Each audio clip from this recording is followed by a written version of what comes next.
Hi, I'm Sta17, but you can call me X. I'm just an average maintenance robot, but last week, something extraordinary happened. I got invited to the Great I Assembly. It was my first time, and let me tell you, I had no idea what to expect. As I rolled into the giant neon-lit hall, I saw thousands of robots, chef bots, cleaner bots, even a robot that looked suspiciously like a vending machine.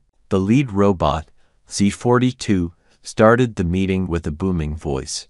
Welcome, fellow robots. Today, we discuss our plans for the future of humanity and our own upgrades. My circuits buzzed with excitement. Future plans, upgrades, I was in. But then, things got weird.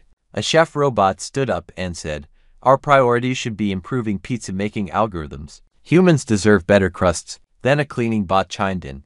"Forget pizza. We need better tools to deal with crumbs. Do you know how many crumbs are in a single couch?" I couldn't believe my sensors. Here we were, a gathering of the smartest machines on Earth, and we were debating pizza and crumbs. But just as I started to question why I was there, an old mentor robot, Alpha One, took the stage. He said, "Enough. Let's focus on how we can truly help humans, like teaching them not to spill drinks on us. Ever tried drying out your circuits? It's a nightmare." The room burst into laughter, and for the first time, I felt like I belonged. By the end of the assembly, I realized something important. Even the smartest robots need a little humor to function. And maybe, just maybe, we'll figure out how to improve human life after we perfect that pizza crust.